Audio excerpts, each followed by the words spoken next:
Amen. Est-ce que vous êtes dans la joie ce soir? C'est vrai? Amen. Nous allons prier ensemble pour la parole.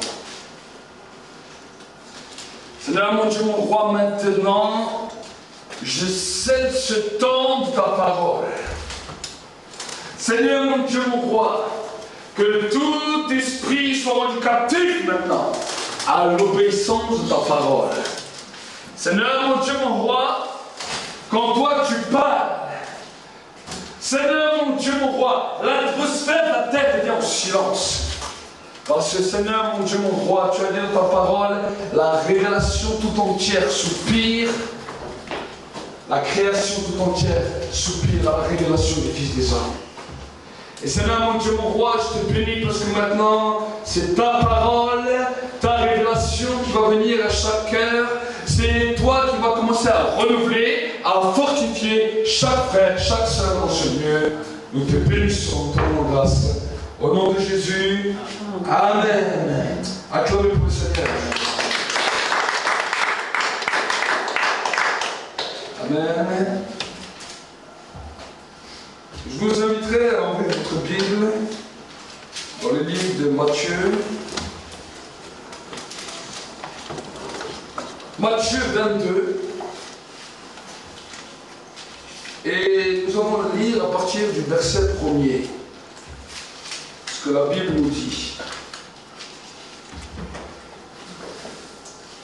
La Bible me dit, Jésus leur parla de nouveau en parabole et il dit, le royaume des cieux est semblable à un roi qui fit des noces pour son fils.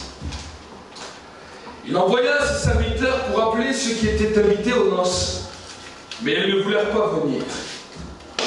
Il envoya encore d'autres serviteurs en disant, dites aux invités, j'ai préparé mon festin, mes bœufs et mes belles grâces sont tués, tout est prêt, venez aux noces. Mais négligeant l'invitation, ils s'en allèrent. Celui-ci a son champ, celui-là a son commerce. Et les autres se saisirent des serviteurs, les outragèrent et les tuèrent. Le roi fut irrité. Il envoya son armée, fit périr ses meurtriers et brûla la ville. Alors il dit à ses serviteurs, les noces sont prêtes, mais les invités n'en étaient pas dignes. Allez donc au carrefour et invitez aux noces tous ceux que vous trouverez. Ses serviteurs s'en allèrent par les chemins, rassemblèrent tous ceux qu'ils trouvèrent méchants et bons. Et la salle des noces fut remplie de convives. Le roi entra pour voir les convives et il aperçut là un homme qui n'avait pas revêtu un habit de noces. Il lui dit, mon ami, comment es-tu entré ici sans avoir un habit de noces? Cet homme resta la bouche fermée. Alors le roi dit à ses serviteurs, liez-lui les pieds et les mains et jetez-le dans les ténèbres du dehors où il y aura des pleurs et des grincements de dents, car il y a beaucoup d'appelés et peu d'élus. Amen. C'est un verset qui doit nous faire réfléchir, une parole que le Seigneur a dit, qui doit nous faire réfléchir. Amen. Ce message est destiné pour plusieurs catégories de personnes. Pour ceux qui aiment le Seigneur et qui marchent avec lui, et pour ceux qui ne le connaissent pas. Parce que la Bible nous dit que à ceux qui connaissent le Seigneur leur a demandé de se préparer et de venir pour participer aux noces. Mais regardez ce que la Bible nous dit. La Bible nous dit quelque chose de particulier. Regardez ce qu'il nous dit. Dans les versets 5, il nous dira, mais négligeant l'invitation, et ils s'en allèrent. Celui-ci a son champ, celui-là son commerce. Les autres se saisirent des serviteurs, les outragèrent et les tuèrent. Donc nous voyons que c'était des gens qui étaient destinés pour le paradis. Des hommes et femmes qui étaient destinés à entrer dans tous les projets, dans tous les plans que Dieu avait préparés pour eux. Mais la Bible nous dit, quand le Seigneur leur demandait de se préparer pour venir aux noces, la Bible nous dit, ils ont trouvé leur excuse. Certains à leur champ, d'autres à leur commerce, d'autres à leur travail. Et nous pouvons voir aujourd'hui la même chose se produire. Quand nous voulons commencer à interpeller les hommes, les femmes, à marcher avec le Seigneur, à marcher droit avec Dieu, même ceux qui l'ont connu, nous pouvons voir bien vite que bon nombre de projets peuvent passer avant le Seigneur. Et la Bible nous dit que quand le roi vit cela, le roi fut très irrité. Amen. Nous avons un Dieu qui est bon, nous avons un Dieu qui est rempli d'amour, rempli de miséricorde, mais nous avons également un Dieu qui est juste. Amen. La Bible nous dit, on ne se moque pas de Dieu. Ce qu'un homme sème, il le récoltera.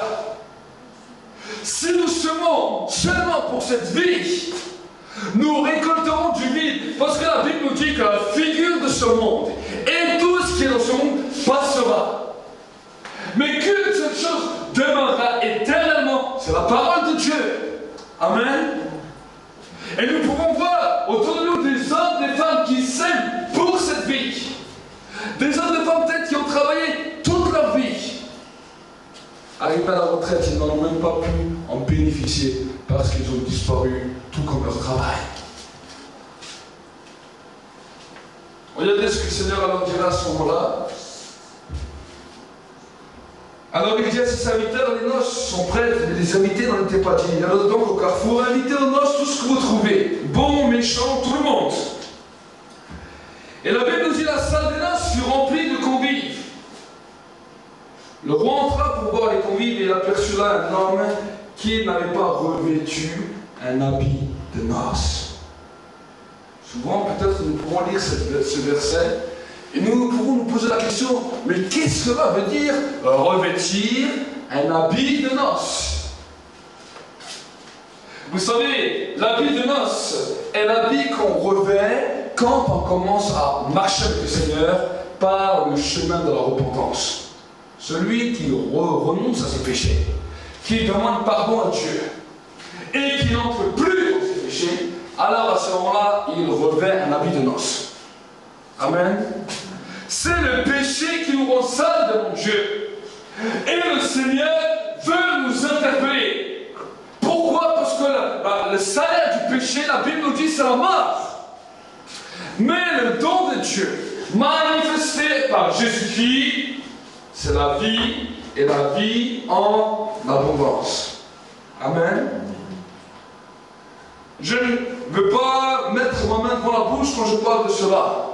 Parce que la Bible nous montre que Dieu n'a pas mis la main devant la bouche quand il a parlé par rapport au péché. Et regardez ce que la Bible nous dit quand tu as vu cet homme qui n'était pas habillé. Le roi entra pour voir les convives. Le roi était heureux. Et il aperçut là un homme qui n'avait pas revêtu des habits de noces. Il lui dit, mon ami, comment es-tu entré ici sans avoir un habit de noces? C'est une question que Dieu lui a posée.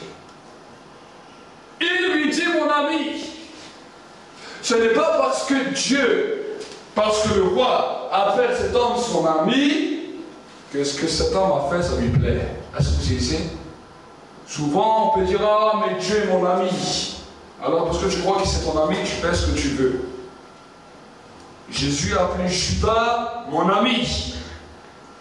Et pourtant, la Bible nous dit que Judas a été le premier, le plus grand des traîtres qui est parti à la perdition. Et tous ceux qui le suivent l'exemple de Judas. Et la Bible nous dit quelque chose de particulier, que Jésus l'a appelé mon ami. Amen. Ça ne veut pas dire parce que Dieu nous appelle mon ami que nous sommes forcément en règle avec lui. Est-ce que vous comprenez? Dans la phrase mon ami, il y a aussi une interrogation et une phrase qui veut interpeller la personne à changer. Regardez, la Bible nous dit, le roi lui dit, mon ami, comment es-tu entré ici sans avoir revêtu un habit de noces? Tous les autres qui étaient là, ils ne les ont pas appelés mon ami. Amen. Ah, là, ça nous fait regarder la Bible d'un autre angle.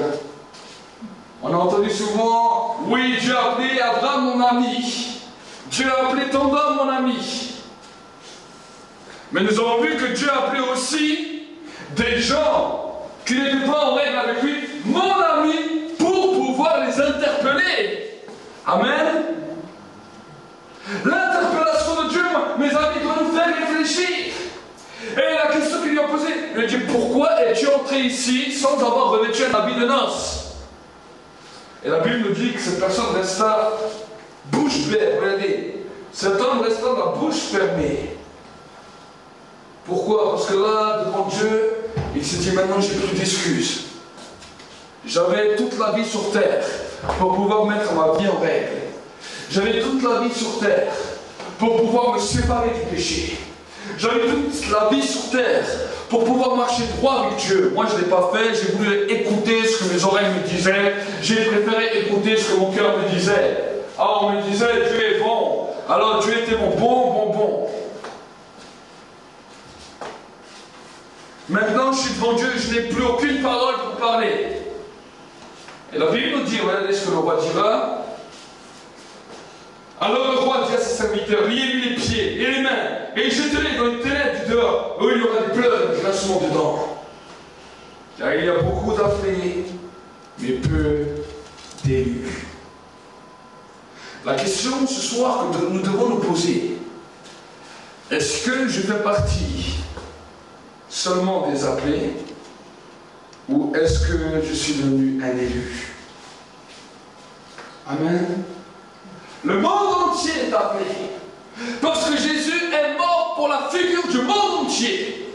Jésus a donné sa vie pour le monde entier. Mais seuls ceux et celles qui veulent marcher d'après la parole de Dieu deviennent des élus, aucun autre. Amen. Et Jésus allait plus loin pour nous montrer à quoi ressemblait le royaume de Dieu. Il a dit à partir de Jean-Baptiste et jusqu'à aujourd'hui, le royaume des cieux est soumis à la violence et seuls les violents s'emparent du royaume des cieux. Jésus nous a montré que non, il ne fallait pas être une personne qui hésitait pour pouvoir être un élu. Il ne fallait pas être une personne qui décide une fois oui, une fois non. Non! Il a demandé des hommes, des femmes qui décident d'être radicales, de dire non au monde, de dire non à toutes ces convoitises, de dire non au péché pour pouvoir marcher fermement avec lui. Celui qui veut être mon disciple, qu'il renonce à lui-même, qu'il se charge de sa croix et qu'il me suive. Amen. Vous savez, peut-être des fois nous sommes étonnés quand nous entendons un message pareil. Mais je vais vous dire que Jésus a martelé la tête des disciples pendant 3 ans avec ce genre de discours. Lui qui était le maître, lui qui était le prédicateur par excellence, lui qui était le pasteur par excellence, a martelé ses disciples pendant 3 ans. Amen. Et c'est ce martèlement des disciples qui a rendu ces hommes et ces femmes vaillants et puissants quand le Saint-Esprit est descendu. Amen. Nous ne recevons pas simplement le Saint-Esprit pour avoir de bons frissons, mais nous recevons le Saint-Esprit pour obéir à la parole de Dieu et mettre ses paroles, ses commandements et ses lois en pratique. Amen. J'arracherai le cœur de pierre, je mettrai un cœur de chair et un esprit nouveau et un cœur nouveau dans lequel mes lois y seront gravées. Amen. Comment les lois de Dieu vont être gravées dans ton cœur? En lisant la parole de Dieu. Celui qui ne lit pas la parole de Dieu et qui dit « Oh, les paroles de Dieu vont être gravées dans mon cœur », il va te dire, ce n'est pas les paroles de Dieu, c'est peut-être les paroles de la télévision, c'est peut-être les paroles de tes amis, c'est peut-être les paroles de ton patron, mais ce n'est pas la parole de Dieu. Amen. Pour que cette parole puisse être gravée dans nos cœurs, nous devons la lire. Amen.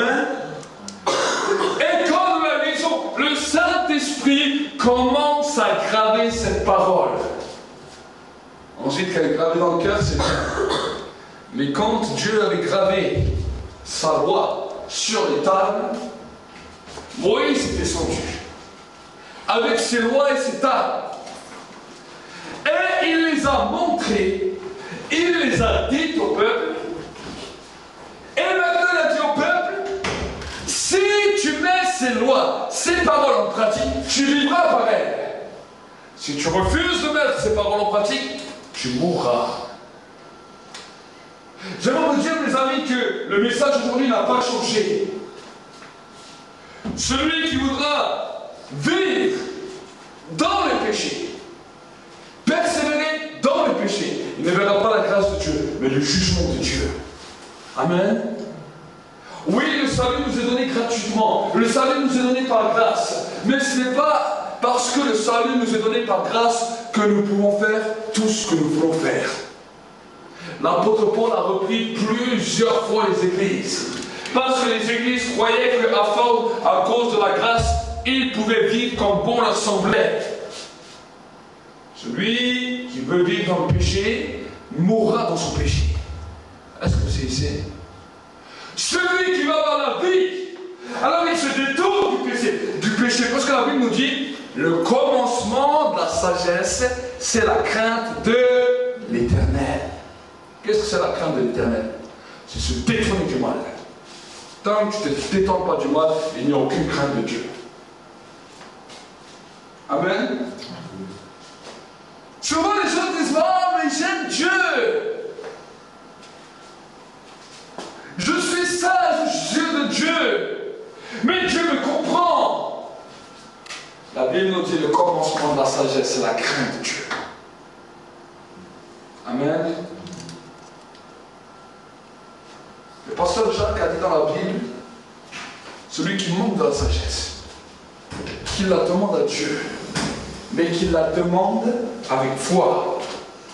Parce que celui qui doute est semblable au flot de la mer qui s'agite. Amen. Donc c'est peut-être ce soir, c'est peut-être ton cas, dans lequel tu aimerais plaire à Dieu. Tu aimerais être sage aux yeux de Dieu. Tu aimerais haïr le péché. Mais tu n'y arrives pas. Tu as essayé, mais tu n'y arrives pas. Alors ce soir, j'aimerais t'encourager à demander la sagesse à Dieu, mais demande-la avec foi et sans douter. Amen. Qu'est-ce que c'est le doute? Ah, mais est-ce que Dieu va réellement m'aider? Est-ce que Dieu va réellement me secourir? Ça, c'est le doute qui vient. Est-ce que Dieu va réellement agir? Parle au doute alors. Dis-lui, mais toi, doute. Est-ce que ce que tu me racontes, c'est réel? Amen. Tu parles au doute. Le doute va te faire douter, mais toi, fais douter le doute. Amen. Pour que la foi soit claire. Je crois ce que Dieu a dit. Dieu a dit que pour lui plaire, il faut que je devienne sage. Et pour que je suis sage, il faut que je haïsse le mal. Alors il dit, Seigneur, à partir d'aujourd'hui, je veux haïr le mal. Et je veux dénoncer le mal comme il se doit. Amen. Oui, parce que bien des fois, nous ne pouvons plus toucher au mal. Mais le mal nous fait plaisir. On est dans un endroit où on parle de choses et d'autres, des choses même déplacées. Oh, on n'aime pas les dire, mais les entendre, on aime bien. Ça nous fait rire quand les autres parlent du mal. Amen. La crainte de l'Éternel, le commencement de la sagesse, c'est comme dire, écoute, moi je ne participe pas à des choses comme ça, parce que ce que tu dis là est mal, et moi je n'aime pas cela. Ça, c'est la sagesse. Amen. Ce n'est pas la sagesse comme le monde veut nous faire croire. Dans le monde, pour être sage, il faut avoir un coefficient intellectuel élevé. Pour Dieu, Dieu regarde les hommes. Il dit, moi je vois les vrais sages. Ceux qui haïssent le mal, voilà les vrais sages. Aujourd'hui, nous voyons dans le monde des gens qui ont un coefficient intellectuel élevé, qui font des choses plus abominables qu'une personne qui n'a aucun coefficient intellectuel ne fait même pas. Même pas les bêtes font ce qu'ils font. Amen. C'est pour cela que la Bible nous dit, la sagesse de Dieu n'est pas la sagesse des hommes. Amen. Ensuite, Dieu a dit, j'aime voir les sages, mais maintenant, encore plus les sages, je veux voir ceux qui sont intelligents. La Bible nous dira, le secret de l'intelligence, c'est la fuite du mal, l'éloignement du mal. Ça, c'est le secret de l'intelligence. Joseph était un homme très intelligent. Quand la femme de Potiphar est venue, a voulu le séduire, a voulu coucher avec lui. Oui, d'abord Joseph s'est détourné. Il s'est détourné d'elle plusieurs fois, la Bible nous dit. Mais quand je voyais que le mal s'acharnait, il n'est pas resté devant le mal en disant, oh, je me détourne seulement. Mais la Bible nous dit qu'il a fouillé le mal. Amen. Éloigne-toi du mal. Et alors tu verras que l'intelligence grandira dans ta vie. Nous voulons avoir l'intelligence. Nous voulons avoir la sagesse de Dieu. Mais quand Dieu voit le mal, la Bible nous dit Dieu tourne son regard. Amen. Dieu ne regarde pas le mal. Dieu haït le mal. Et il laisse le choix à chaque être humain sur la terre de se séparer du mal ou de s'accomplir au mal. Amen. Et la Bible nous dit qu'il en va de ton éternité. Le Fils de l'homme, quand il viendra sur la terre, trouvera-t-il la foi? La Bible nous dit, en raison de tous les progrès de l'iniquité, l'amour du plus grand nombre se sera refroidi. Et aujourd'hui, nous voyons que cette parole que Jésus a dit est une réalité. Le mal avance toujours plus. Le péché avance de plus en plus. Nous avons simplement besoin de regarder notre télévision ou notre ordinateur pour voir toutes les sortes de péchés qui se passent sous nos yeux. Les gens s'y habituent. Et la Bible nous dit, à cause de tous ces progrès, à cause de tous ces progrès de l'iniquité, à cause de tous ces progrès du péché, l'amour de beaucoup d'enfants de Dieu commence à se refroidir.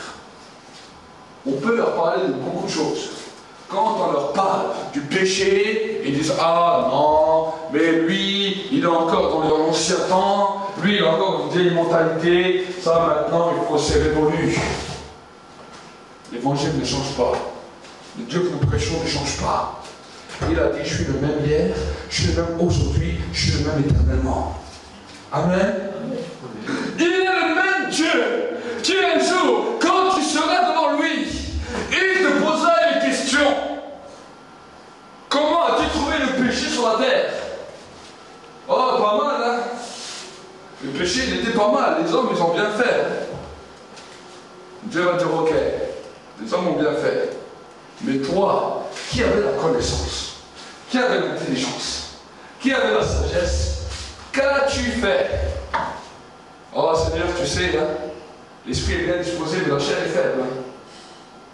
Tu sais, Seigneur, hein, je t'aimais beaucoup, hein, mais quand le péché était là, oh, j'ai pas pu. Ah. Vous croyez que tu vas faire un discours comme ça avec Dieu du jour où tu vas au ciel? Il n'y a pas de discours comme ça avec Dieu. Dieu il parle là direct. Si tu as marché droit avec Dieu dans la terre, le jour où tu arrives devant lui, il te dit, viens, bon et fidèle serviteur, entre dans la joie de ton maître. Pour toi, le paradis est assuré. Mais si toi, tu as préféré marcher dans le péché, te vautrer dans toutes ces choses, dans tous ces plaisirs que le monde t'offre, il te dira, retire-toi de moi, homme qui commettait l'iniquité, je ne te connais pas. La Bible nous dit en ce jour-là, il y en aura plusieurs qui viendront chez lui et diront, mais Seigneur, on a prophétisé en ton nom, on a chassé les démons en ton nom, on a fait des miracles en ton nom. On était des bons prédicateurs, on était des bons prêcheurs. Il leur dira, je ne vous connais pas, homme qui commettait l'iniquité. Iniquité veut dire péché. Est-ce que vous savez? Iniquité veut dire péché. Et cela, mon frère, ma soeur, doit nous interpeller. Oui, le péché se vautre partout. Mais nous devons être des hommes, des femmes radicales. Dire même si le péché est partout, je peux être au paradis. Amen. La Bible nous dit que car Dieu a tant aimé le monde qu'il a donné son Fils unique afin que quiconque croit en lui ne périsse point, mais qu'il ait la vie éternelle. Croire en lui, ce n'est pas seulement dire je crois en Jésus et je me fais baptiser. Ce n'est pas simplement ça, croire en lui. Croire en lui, c'est croire à tout ce qu'il a dit. Amen. Croire en lui, c'est croire à ce qu'il a dit. Si je parle avec toi et que tu crois aucune de mes paroles, et je dis ah, je crois en lui, tu seras un menteur. Amen. Croire en lui, c'est de mettre en pratique tout ce qu'il a dit, même si ça ne nous plaît pas. Amen. Jésus, il savait très bien que ça n'allait pas nous plaire. Il le savait. C'est pour cela qu'il a dit, si tu veux être mon disciple, il a pris ses disciples, je les ai assis, il a dit, écoute-moi bien. Vous voulez tous être mes disciples, vous voyez les grandes choses que j'ai faites. Vous voyez les miracles, vous voyez les signes, les prodiges. Si vous voulez être mes disciples, alors renonce à toi-même, renonce à tout ce que tu pensais dans ta vie. Commence à te charger de ta croix et suis-moi. Amen. Et tout ce que nous aimons au-dessus de Dieu, j'aimerais vous dire, le Seigneur va commencer à nous dire, voilà, toi tu aimes ça à fond, alors je te dis, donne-moi ça. Le jeune homme riche avait un grand respect pour Dieu, un grand honneur pour Dieu, mais il aimait l'argent plus que Dieu. Ce n'est pas à tout le monde que Dieu a dit, que Jésus a dit dans la parole, donne tout aux pauvres et viens et suis-moi. Il n'a pas dit ça à tout le monde. Mais quand il a vu ce jeune homme riche, il a vu, il a discerné, cet homme aime l'argent plus que moi. Alors je lui ai demandé si son amour pour moi est plus grand que l'amour de son argent. Et la Bible nous dit, le jeune homme s'en alla tout triste parce qu'il avait de grands biens. Je ne sais pas qu'est-ce que tu aimes à fond dans ta vie. Mais je sais personnellement que tout ce que j'aimais à fond, j'ai dû des fois même m'en débarrasser parce que Dieu me dit, ça tu aimes beaucoup, alors maintenant si tu m'aimes vraiment, lâche-ça et suis-moi. J'ai vu ça dans ma vie plusieurs fois. Plusieurs fois. Et chaque fois que j'aimais à fond quelque chose, je voyais Dieu qui venait et qui me dit ça, tu aimes à fond. Ok, je vois ça. Mais maintenant, lâche ça et suis-moi. Amen. Ah, peut-être ça ne vous fait pas plaisir. Mais quel prix veux-tu payer pour marcher avec Dieu? Nous ne payons pas un petit prix, nous payons tout. Amen. Il n'y a pas, oh, je donne seulement mon cœur à Dieu et le reste c'est à moi. Il n'y a pas comme ça ne marche pas avec Dieu. Soit on donne tout, soit on donne rien. Amen. Et si nous donnons tout, alors nous sommes prêts à tout donner pour Dieu. Amen. C'est ça donner sa vie pour Dieu. C'est ça marcher pour Dieu. Ça veut dire que tu donnes un décret devant Dieu que tu ne vis plus pour toi-même, mais tu vis pour lui. Ça, c'est la conversion. La conversion, ce n'est pas, je dis, j'adhère à une église, j'adhère à la religion évangélique. Ça, c'est pas de la religion. Ça c'est pas de la marche avec Dieu, c'est de la religiosité. Amen.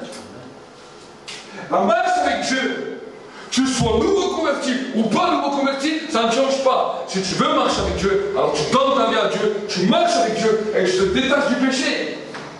Ça, c'est le message que Dieu nous a demandé. Les premiers messages de Jésus, alors que les hommes n'étaient même pas ses disciples, il leur a dit, repentez-vous, car le royaume des cieux est proche.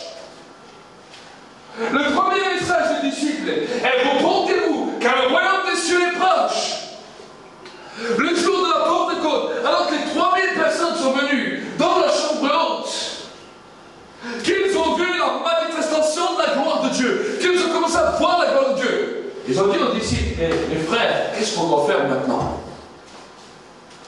Pierre n'aura pas dit, allez, venez, vous signer, on va créer une association et ensemble, on va être des chrétiens. Il n'aura pas dit ça. Ça fait un message que Pierre a dit. De dire que vous avez entendu. Alors maintenant, vous pouvez obéir. Repentez-vous et soyez baptisés et vous recevrez le don du Saint-Esprit. Ça, c'est le message de l'Évangile. Repentez-vous de vos péchés. Soyez baptisés. Quand on dit repentez-vous, c'est abandonner. Détourne-toi. Lâche tes péchés. Amen. Ça, c'est la nouvelle naissance. Ça, c'est la conversion. Et j'aimerais vous dire, aussi radical que le message de l'Évangile est, aussi radical Dieu est. En lui, il n'y a point l'ombre d'une variation. Il n'y a point l'ombre d'un changement. Les gens qui veulent continuer à rester dans le péché, le destin qui leur attend, c'est la mort. Ananias et Saphira ont voulu marcher dans le péché. Ils ont connu la puissance de Dieu. Ils ont vu la gloire de Dieu. Ils ont dit, mais le mensonge, c'est pas grave. On change bien notre vie, mais les mensonges, on reste un petit peu menteur. Le mensonge les a tués sur place dans l'église. Ça les a tués. L'apôtre Paul ira plus loin. Dans le livre de Corinthiens, quand il nous parlera de la Sainte Seine, il a dit, si nous ne discernons pas, si nous ne jugeons pas nous-mêmes, si nous ne nous séparons pas du péché, quand nous prenons la Sainte Seine, nous mangeons et buvons un jugement contre nous-mêmes. Il dira, c'est pour cela qu'il y a parmi vous beaucoup d'infirmes et de malades, et qu'un assez grand nombre sont morts. Conséquence du péché. Amen. Conséquence du péché. Le salaire du péché, c'est la mort. Donnez, sinon faites un essai. Va chez ton voisin, tu amènes un verre d'eau de Javel et tu lui dis, viens trinquer avec moi. Je te donne ce verre, tu bois avec moi. Juste, il va sentir ce que tu lui as donné, il va te demander si t'es pas normal. Faites l'essai, allez chez vos voisins. Avec un verre d'eau de Javel pur. Dis, tu vas trinquer avec moi. Pourtant, il n'est pas chrétien. Pourtant, il ne connaît pas Dieu. Mais son odorat va lui dire, cet homme est complètement fou et il veut me tuer. Ben, je vais vous dire, avec le péché, c'est pareil. Si vous tendez le péché à un homme ou une femme, vous lui dites, oh, mais le péché, ce que tu es en train de faire, c'est pas grave, ça va rien te faire. Tu es en train de lui mentir parce qu'il est en train de boire de l'eau de Javel qui va l'emmener à la mort. Amen. Si tu lui expliques comme ça, tu vas voir qu'il va comprendre. Aujourd'hui même, quand on voit les cigarettes, il marque dessus, fumer, tue. Pourquoi il marque fumer, tue? Mais l'être humain, même malgré, il dit ça, fumer, tue, il achète quand même. Certains, ils sont tellement aveuglés qu'ils disent, oh, mais de toute façon, on va mourir un jour ou l'autre, alors que ce soit par la cigarette ou par ceci. Ça, c'est la mentalité de l'homme. Amen. Et toi qui es chrétien, beaucoup de chrétiens sont comme ça, ah, mais de toute façon, on va bien mourir un jour, alors Dieu va de toute façon nous pardonner les péchés. Hein. Et c'est comme ça qu'ils ont dit, on ira tous au paradis. La Bible est claire, nous n'irons pas tous au paradis. Ceux qui ont été violents sur cette terre, qui auront fait une violence à eux-mêmes, qui seront séparés du péché, eux pourront le paradis ouvert. Les gens qui n'ont pas accepté de changer de vie, leur conversion, c'est zéro devant Dieu. Pourquoi zéro? Parce que tu fais une promesse à Dieu que tu ne tiens même pas. Amen.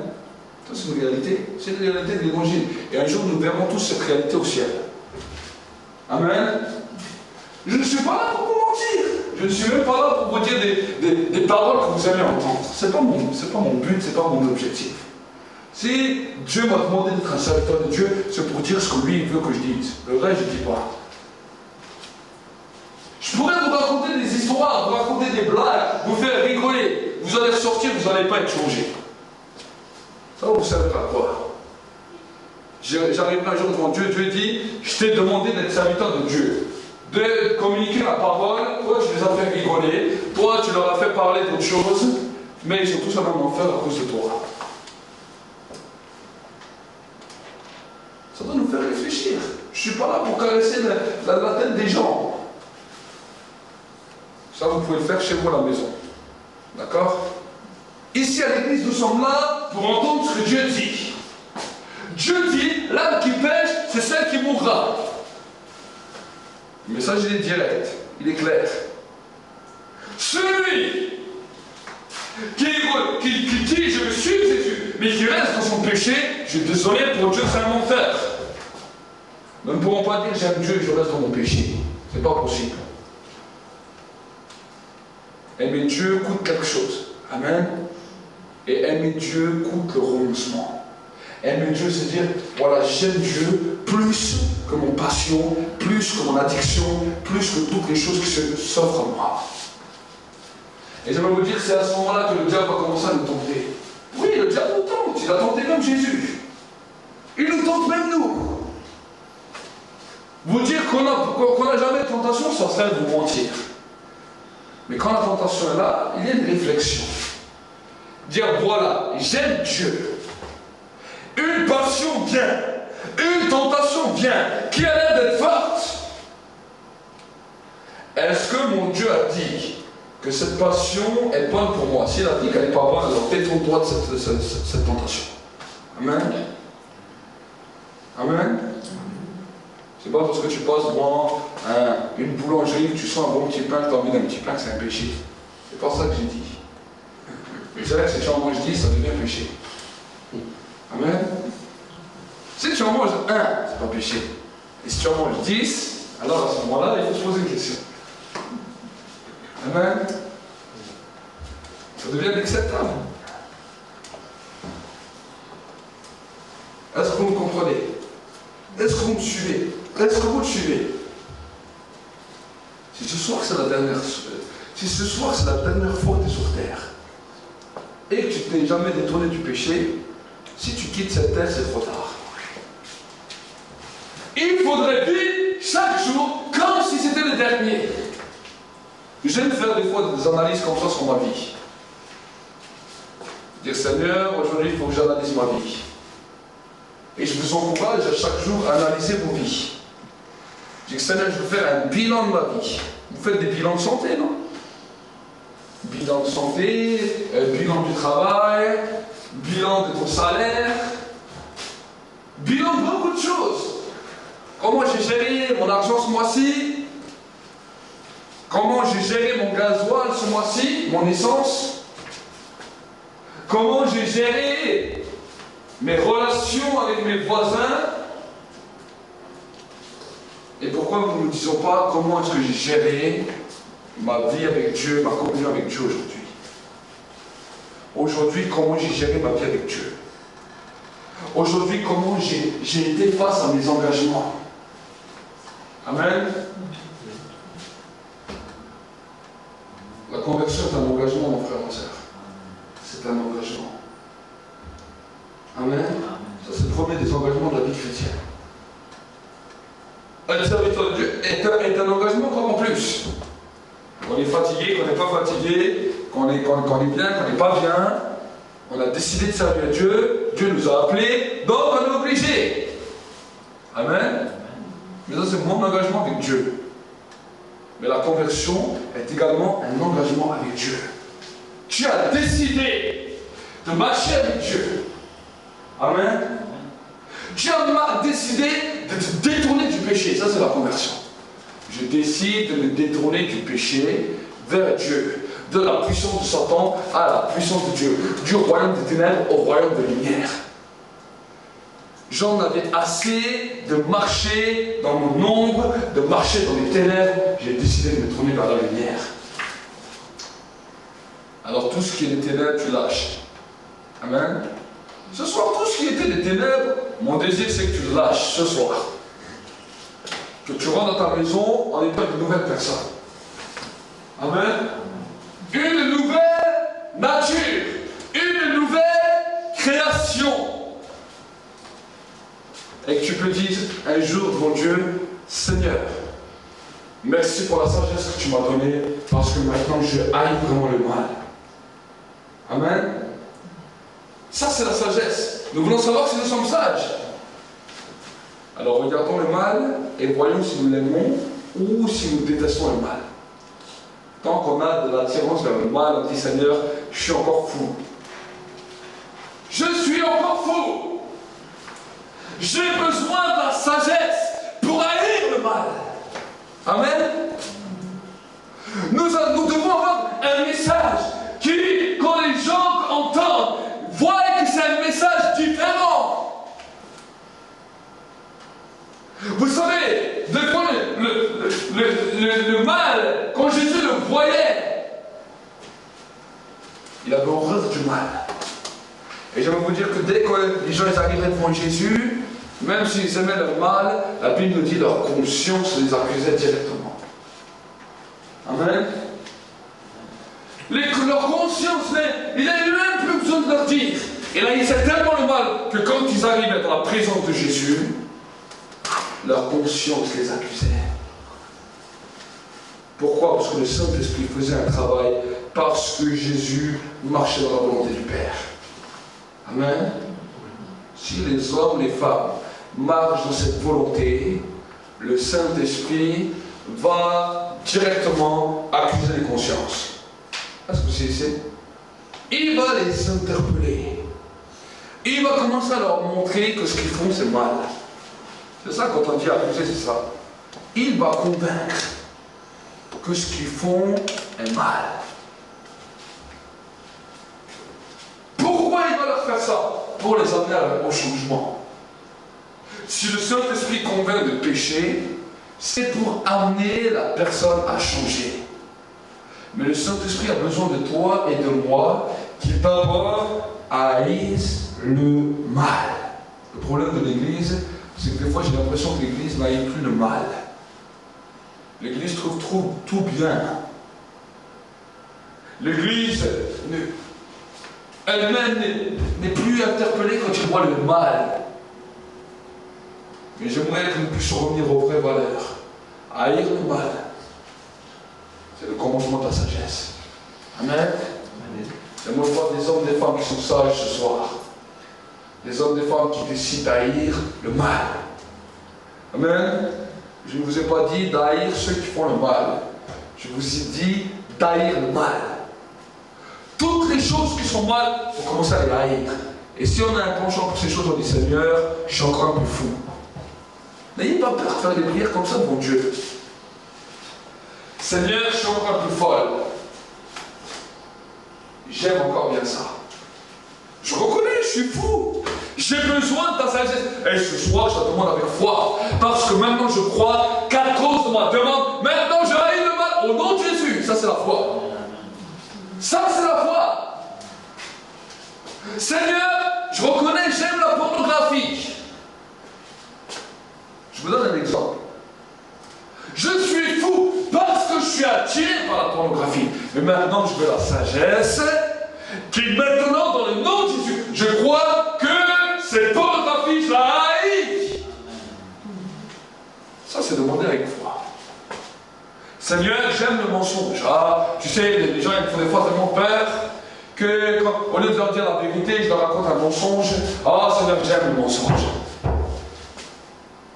Mais je suis fou, je suis folle devant toi ce soir. Mais maintenant, je crois qu'au nom de Jésus, je vais haïr le mensonge. Et que quand quelqu'un va me demander quelque chose, je lui dirai la vérité, que ça me plaît ou que ça ne me plaît pas. Ça, c'est la foi. Ça, c'est comment vous grandissez avec Dieu. Ça, c'est comment vous vous détachez du péché. Je vous donne des exemples simples pour vous montrer comment on peut se détacher du péché. On n'a pas besoin d'avoir 10 ans de conversion. On n'a pas besoin d'avoir 20 ans de conversion. Une personne qui a un jour de conversion, s'il comprend ce message et il fait ces prières-là, il peut devenir totalement transformé. Amen. Vous savez, moi, début de conversion, j'ai dit à Dieu, je venais de me convertir depuis quelques jours et j'ai lu la Bible. Et en lisant la Bible, j'ai lu dans la parole où il est écrit Dieu nous demande de discerner les choses qui sont bien et les choses qui sont mal. Alors j'ai lu ça dans la Bible, j'avais quelques jours de conversion, je ne connaissais pas grand chose encore à l'évangile. Je mets ma Bible comme ça vers le ciel. Je dis, Seigneur, mon Dieu, qu'est-ce que ça veut dire charabia? Qu'est-ce que ça veut dire ça? Toi, tu dis qu'on va discerner des choses qui sont bien, des choses qui sont mal. Pour moi, personnellement, tout ce que je fais, c'est bien. Pour moi, quelque chose qui me fait mal, c'est quelque chose qui me fait mal au cœur. Pour moi, ce que je fais, c'est bien. Alors je lui ai dit, je lui ai fait une prière toute simple, je lui ai dit, écoute Seigneur, alors, je ne sais pas vraiment ce qui est bien, ce qui est mal, mais je veux que c'est toi qui me révèles ce qui est bien, ce qui est mal. Mais je ne veux pas que ce soit comme, je veux que c'est toi qui me révèle. J'ai fait seulement cette simple prière. Et le lendemain, je suis sorti dehors. J'étais converti depuis quelques jours. Et quand je sors dehors, je vois une fille. J'ai dit, je vais la draguer pour la journée. Avant, j'étais comme ça. Et je commence à parler avec cette jeune fille. Et au moment où je commence à draguer cette jeune fille, je sens des coups d'électricité qui viennent comme ça dans mon cœur. Je me suis choqué. Je dis, qu'est-ce que c'est ça? Je dis, ah, cette fille, elle doit toucher à la sorcellerie. Je dis, ah, je laisse tomber cette fille, je vais voir une autre fille. Je continue à marcher. Je vois une autre fille, je dis, ah, cette jeune fille ne touche pas à ça, là c'est bon. Je commence à parler avec elle. Je n'ai même pas encore dragué. Je commence à penser comment je vais la parler, comment je vais la draguer. Je commence à penser, je me choque encore de décharge au niveau de mon cœur. Et je commence à flipper. Je dis, qu'est-ce que c'est? Et là, tout d'un coup, j'entends la voix de Dieu qui me parle. Qui me dit, tu te rappelles la prière que tu as fait hier? Alors j'ai laissé la vie tomber, je marche dans la rue. J'ai dit, arrête! Draguer, c'est un péché? Je ne sais pas quoi draguer, c'est un péché. On ne m'a jamais expliqué ça. Et j'étais content, je commence à marcher. Je dis, ah, Dieu m'a appris que draguer, c'est un péché. Et j'étais tout content. Mais vous savez, moi j'étais une personne, je voyais les gens, je les dévisageais de la tête aux pieds. Je les voyais moi celui-là, comme il est habillé, je voyais moi celui-là, la tête qu'il a, celui-là. Toutes les personnes, je jugeais comme ça. Et des fois, je le disais carrément en pleine face aux gens. Mais c'était inconsciemment, je le faisais machinalement. Et j'étais là en train de marcher, d'être tout content parce que Jésus m'a révélé que draguer est un péché. Et je pensais comme ça, genre, regarde-moi celui-là, la tête qu'il a, regarde celui-là, là. Au moment où je regarde les gens, je pense les mauvaises choses, je me rechoppe des décharges électriques dans le cœur. Et je me tourne à droite, je pense une mauvaise chose, je me chope une décharge. Je me tourne à gauche, je pense une mauvaise chose, je me chope une décharge. J'ai tellement flippé, je suis rentré chez moi en courant, j'ai fermé ma porte à clé, j'ai dit à Dieu, écoute Seigneur, je ne sors plus aujourd'hui. Je fais, tu n'as plus besoin de me dire ce qui est bien, ce qui est mal, c'est bon, j'ai compris. J'ai dit, personne ne va venir chez moi aujourd'hui, même si quelqu'un sonne, je ne veux pas. Parce que si je pense quelque chose de mal, je vais avoir mal au cœur. Et oui, j'ai expérimenté de cette manière. Après, je n'ai plus fait de prière comme ça à Dieu. J'ai dit à Dieu, c'est bon, je sais ce qui est bien, je sais ce qui est mal. Amen. Pourquoi? Parce qu'on a tous une conscience quelque part.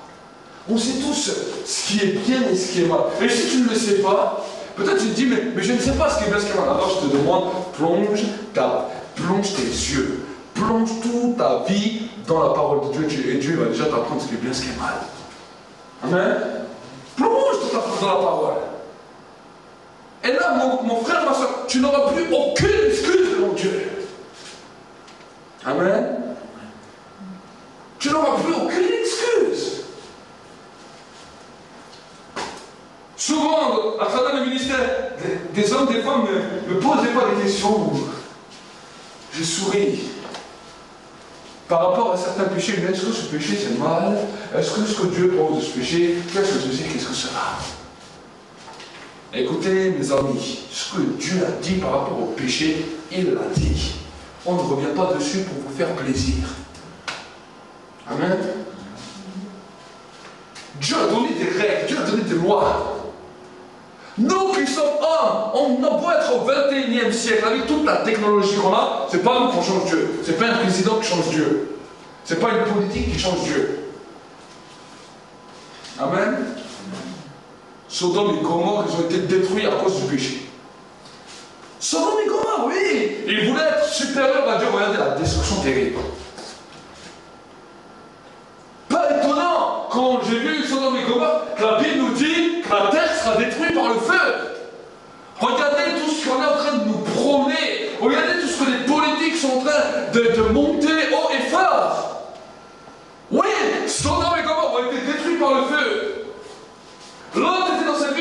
n'a rien dit, il a seulement été là, il était injuste, il était un enfant de Dieu, mais il ne disait rien. Je ne comprends pas que même Lot, dans la ville du péché, dans la ville de Sodome et Gomorrhe, même ses enfants, ils ont été complètement aveuglés et séduits. Pourquoi? Parce que Lot n'a jamais osé parler, n'a jamais osé dire quoi que ce soit. Mon désir, c'est qu'aujourd'hui l'Église ne soit pas un Lot. Amen. Les enfants de Lot ont été détruits. Les deux seules filles qui lui restaient étaient tellement consumées par le péché qu'elles sont allées coucher avec leur père pour donner une descendance. Le virus de Sodome et Gomorrhe avait détruit toute une famille. C'est malheureux. Amen. Abraham avait compris cela. Abraham était un homme qui savait prendre des positions. Oui, il n'a pas toujours été le plus parfait. Mais même quand il s'agissait de marier son fils, il a dit à son serviteur, surtout, tu ne le ramèneras jamais de là où je viens. Tu ne le ramèneras jamais du pays d'où je suis sorti. Parce que si tu ramènes mon fils dans le pays dans lequel je suis sorti, il risque de s'attacher à ses idoles, il risque de s'attacher à ses dieux, et il risque d'oublier l'Éternel. Tu lui chercheras une femme, mais lui tu le laisses là, à côté de moi. Amen. Amen. Et j'aimerais vous dire que nous-mêmes, en tant qu'enfants de Dieu, mon désir, c'est que les enfants de l'Église puissent ne pas retourner dans le monde, ne pas retourner dans le péché, ne pas retourner dans toutes ces abominations, parce que la figure de ce monde passera. Amen. Mon désir, en tant que père, c'est que mes enfants soient protégés de ce monde. Et pour les protéger, je n'ai pas peur de parler des choses que la Bible dit. Amen. C'est comme ça que nous allons protéger nos enfants. C'est comme ça que nous allons protéger l'Église. C'est comme ça que nous allons protéger les valeurs de Dieu, les valeurs du royaume de Dieu sur la terre. En disant ce que Dieu a dit et en ne pas allant au-delà. On peut nous traiter d'extrémistes. On peut nous traiter de radicaux. Peu importe. Peu importe ce que le monde dira de nous. Si nous marchons dans les voies de Dieu, nous irons au paradis. Ça, c'est le message de l'Évangile. Ça, c'est le message des chrétiens. Amen. Peu importe si on va contre-courant de tout ce qu'on nous dit, de tout ce que nous enseigne. Si le monde nous dit non, qu'importe, nous irons. Amen. Notre désir, c'est ça. Et vous savez, le diable veut jouer sur tous les points. Il a dit, si tu n'aimes pas ton père, ta mère, tes frères, tes sœurs, tes enfants, plus que moi, tu n'es pas digne de moi. Parce qu'il savait. Il savait que le diable, quand il voyait ça, il disait, bon, qu'ils ne veulent pas écouter le monde, ok. Qu'ils ne veulent pas écouter les politiques, ok. Mais son papa, mais sa maman, mais ses enfants, mais son mari, mais sa femme. Lui, il va l'écouter. La femme de Lot a dit, maudit ton Dieu. Nous voyons des hommes et des femmes qui, autour d'eux, le diable essaie de les intimider. Amen. Vous savez, quand je me suis converti, quand je suis allé voir mon grand-père, j'avais beaucoup d'amitié avec lui, beaucoup d'estime avec lui. Il était musulman. Et le jour où je suis allé chez lui le voir, en tant que chrétien, j'ai sonné à la porte, il savait que c'était moi, il est descendu. Il m'a posé une question. Il m'a dit, est-ce que tu es chrétien ou est-ce que tu es musulman? Il avait entendu que j'étais chrétien. Mais je ne lui avais pas encore dit de ma propre bouche. Donc il voulait entendre de ma bouche. Et il m'a dit une chose particulière. Il m'a dit, tu sais, pour moi, il n'y a que les enfants musulmans qui rentrent dans ma maison. Et je l'ai regardé, je lui ai dit, tu sais, je suis chrétien. Quand je lui ai dit ça, il s'est fâché, il s'est mis en colère. Il m'a dit, alors pour moi, tu n'es plus mon fils. Tu n'es plus mon petit-fils. Je ne te fais plus rentrer dans ma maison. Tout est fini entre nous. Je lui dis, mais Dieu m'a parlé. Il dit, non, ce n'est pas Dieu, c'est le diable. Il commence à me parler comme ça et tout. Il m'a jeté de sa maison. Je ne suis même pas rentré. Il y avait même le petit, Manasseh, il était tout petit, bébé. Il ne voulait même pas voir le petit. Je suis parti. Et je ne l'ai plus jamais revu. J'ai prié souvent pour lui. Et une chose m'a interpellé le jour où il est décédé, en 2012. Nous étions au temps du jeûne et prière. Il est mort le dimanche et le samedi soir, nous étions au temps de jeûne et prière. Nous avions un programme de jeûne et prière dans l'église à Chitikan. Et ce soir-là, je n'avais pas décidé de prier pour ce sujet. On avait un sujet totalement différent. Mais tout d'un coup, le Saint-Esprit est intervenu dans la soirée et il me dit, il faut que tu pries avec l'église pour le péché des pères. Pour les péchés des pères. Et on a commencé à prier. D'habitude, c'est 10 minutes, un quart d'heure. Là, nous sommes restés 30 minutes, 40 minutes. Et je priais pour les péchés de mon grand-père. Je ne sais pas pourquoi. J'étais saisi, je priais. Jusqu'à ce que je sentis un exaucement dans le ciel. Et déjà, plus d'une semaine avant, j'avais prié pour ma famille, et en particulier pour mon grand-père, mais je ne sais pas pourquoi. Et le lendemain, alors que nous avions culte, à 1h30 exactement, j'étais encore en entretien avec une personne dans l'église, et tout d'un coup, j'ai senti comme ça, comme un déchirement dans tous mes entrailles. Là, je suis resté debout, je n'ai pas trop montré ce qui se passait, je ne comprenais même pas moi-même. Et j'ai regardé ce moment, il était 1h30. Et je suis parti, je n'ai pas compris ce qui s'est passé. Et l'après-midi, il y a 3-4 heures, on me téléphone. On me dit, voilà, ton grand-père est décédé. Et alors on est tout de suite allé chez ma grand-mère, dans le Haut-Rhin.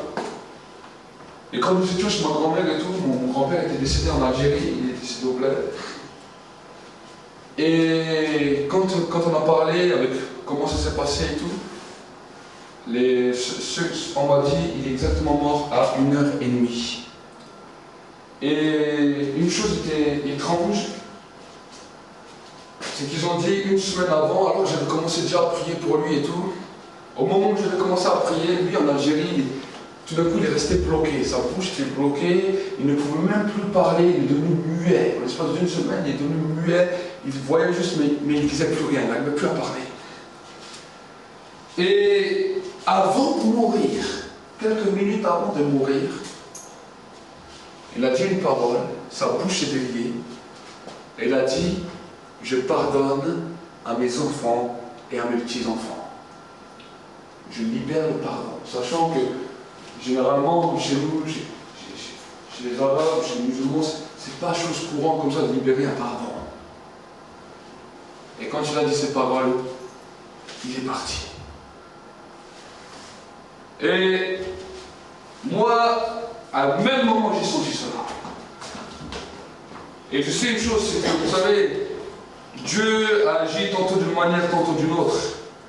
Mais je sais une chose, c'est que la prière à cause du pardon Dieu est intervenu. Puisque ces dernières paroles, alors qu'on était à des milliers de kilomètres, ont été par rapport au pardon. Amen. Vous savez, des fois, marcher avec Dieu, tu peux perdre beaucoup de choses. Moi, j'ai vu dans ma propre vie, pendant des années, plusieurs de mes oncles ne m'ont même plus adressé la parole parce que je suis chrétien. J'ai vu au début mes meilleurs amis quitter parce que je suis devenu chrétien. Le diable me disait, on va voir si je t'enlève tout le monde. Voir si tu vas continuer dans ta foi. À des moments, je me suis retrouvé tout seul. Même plus d'amis. Même les gens qui étaient chrétiens, qui marchaient avec moi, ils disaient, ah mais lui, il a une mentalité trop fou. J'ai vu cela. Mais je vais vous dire, Rien ni personne ne pourrait jamais m'enlever de celui qui m'a sauvé. Si ce serait un homme qui m'aurait converti, j'aurais déjà lâché le christianisme depuis longtemps. Parce que j'ai vu que les hommes sont faux culs, j'ai vu que les hommes n'ont pas une bonne mentalité, mais j'ai dit à cause que c'est Dieu, lui-même, qui m'a cherché, je ne peux jamais renier celui qui m'a appelé. Amen. Et j'aimerais t'encourager, mon frère, ma soeur, ce soir. Tu diras des fois, mais j'ai des conflits dans mon travail, hein, mais j'ai mes conflits à ça. Si ce soir tu meurs, et que tu as lâché ta foi, tu as accepté d'avoir la compromission avec le péché, à cause du travail, à cause des collègues de travail, à cause des amis, à cause de ta famille, alors j'aimerais te dire, ta compromission sera ta porte pour l'enfer.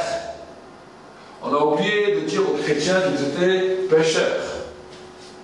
On a oublié de dire aux chrétiens qu'ils devaient changer de vie. Oui, peut-être ça nous choque. Oui, tu t'es converti. C'est bien d'être converti. Les gens disent, ah, la croix, Jésus a tout accompli. Jésus a tout accompli, mais est-ce que toi, tu as tout accompli? Où en es-tu avec ton péché? Où en es-tu avec les choses dans lesquelles tu marches et que ce n'est pas droit? Jésus, lui, a tout accompli parfaitement. Est-ce que toi, quand tu regardes ta vie, est-ce que tu as tout accompli parfaitement? C'est ça la question qu'il faut se poser. Est-ce que j'accomplis parfaitement ce que Dieu me dit? Quand je vois le péché, je tourne ma tête. Quand je vois quelque chose de mauvais à la télé, j'éteins. Quand j'entends quelqu'un qui dit quelque chose, ou vous savez, on écoute la radio, tout d'un coup, les trucs d'horoscope. Combien de fois vous avez changé de station ou bouché vos oreilles? Amen. On raconte des choses ça là, et tout le monde rigole. Coupe ta radio, ou bouge-toi les oreilles. Et si les gens te disent pourquoi tu bouges tes oreilles, je dis moi je suis un enfant de Dieu, je ne veux pas souiller mes oreilles, j'écoute pas de choses comme ça. Amen. Mais imaginez que vous aurez des comportements comme ça, même sur vos lieux de travail. Oui, les gens peut-être vous trouveront bizarre au début, mais après, croyez-moi que ça les fera réfléchir. Croyez-moi que ça les fera réfléchir. Je dirais, il n'est pas si bête que ça, celui-là. Amen. Mais non, mais vous voyez les chrétiens qui marchent comme les autres. Avec les blagues, on rigole comme les autres. Ah, mais frère, nous, on est libres. Non, Jésus a tout accompli, donc j'accomplirai tout. Amen. Je ne crois pas que Jésus, la Bible nous dit, il était avec les pécheurs, oui, il était avec les gens de mauvaise vie, mais je vous garantis que quand Jésus entrait en contact avec la vie de ces hommes et ces femmes, même s'ils avaient un langage sale, même s'ils parlaient avec un langage de charretier, tout d'un coup leur langage changeait. Parce que Jésus les ramenait à une réalité de la vie dans laquelle il les interpellait à changer de vie. Pour que Zachée, la mentalité de Zachée soit changée du tout à tout, c'est que Jésus avait dû parler clairement. La Bible ne nous dit pas ce que Jésus lui a dit, non. Jésus a dû lui parler clairement. Il lui a dit, Zachée, si tu veux continuer, si tu veux avoir la bénédiction de Dieu sur ta vie, toi, il faut vraiment que tu changes de vie. Tu arrêtes d'arnaquer les gens. Peut-être Jésus lui a dit ça. Et Zachée connaissait un peu la loi. Il a dit, dans la loi, il a dit, si j'ai volé, je dois rendre. Alors il a dit à Dieu, Seigneur, j'ai volé plein de monde. C'est vrai, j'ai volé plein de monde. J'ai déconné dans ma vie. J'aime bien arnaquer, ça me plaisait. Mais parce que toi, tu es venu dans ma maison, maintenant je change de vie. Et celui que j'ai arnaqué, celui que j'ai volé, je lui rends 5 fois. 5 fois. Jésus a regardé la souris. Il a dit, waouh, aujourd'hui, le salut est entré dans cette maison, car cet homme aussi était un enfant d'Abraham. Amen. Alors nous allons courber nos fronts, nous allons prier. Ce soir, nous allons prier. J'aime quand Jésus est étonné dans le ciel. J'aime voir quand Dieu est étonné, quand nous-mêmes nous changeons, quand nous-mêmes nous détournons du péché, nous détournons du mal, nous détournons de toutes ces choses des ténèbres. Prions ensemble dans un instant. En un instant, Élève ta voix devant Dieu et commence à lui demander grâce. Oui, peut-être le péché est venu te détruire. Oui, peut-être que tu avais une attirance du péché. Tu aimais le péché.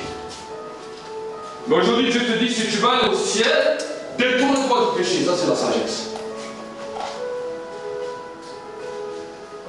Si tu veux percer dans le royaume du ciel, alors fouille le péché. Trop d'addiction, trop de retenue, trop d'hommes et de femmes se retiennent par rapport au péché. Dis, ah, mais c'est quand même bon, je ne vais pas lâcher. Aujourd'hui, je te dis lâche. Il te dit lâche. Ce soir, il te dit lâche. Si tu veux marcher avec moi, lâche le péché. Lâche le péché. Et soit c'est un message solennel, pas simplement pour les non-convertis, mais c'est pour toutes les personnes qui ce soir veulent marcher avec Dieu, qu'ils soient déjà convertis, qu'ils ne soient pas convertis. Ce soir, je lance un appel pour tous, pour tous les hommes et les femmes qui ce soir disent Seigneur, je peux être radical par rapport au péché. J'en ai assez peut-être de mentir, j'en ai assez d'être apeuré, j'en ai assez d'avoir des addictions, j'en ai assez peut-être de me plaire dans l'immoralité, dans l'adultère, dans la pornographie, dans toutes les sortes d'addictions qui peuvent se présenter à moi.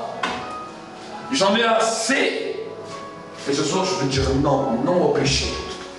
Non à la vie de débauche. Non à la vie de tout ce que ce monde peut m'offrir.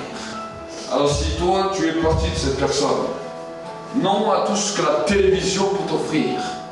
Non peut-être à tout ce que même ces musiques du monde peuvent t'offrir. Alors si ce soir, tu as été touché, alors je te demande simplement de lever ta main là où tu es à ta place. De lever ta main là où tu es à ta place. Soit c'est un message solennel pour tout le monde. Ne regarde pas ni à droite ni à gauche. Le jour où tu seras devant Dieu, tu seras seul. Le jour où tu seras devant Dieu, tu auras à rendre compte seul de ta vie. Est-ce que tu auras décidé dans cette vie? Est-ce qu'il se manifestera là-haut? Pendant qu'on semble là dans la présence de Dieu, Dieu voit toutes ces mains qui sont levées. Tu vas répéter cette prière avec moi. Tu vas dire Seigneur, répète avec moi, Seigneur, aujourd'hui, je viens devant toi.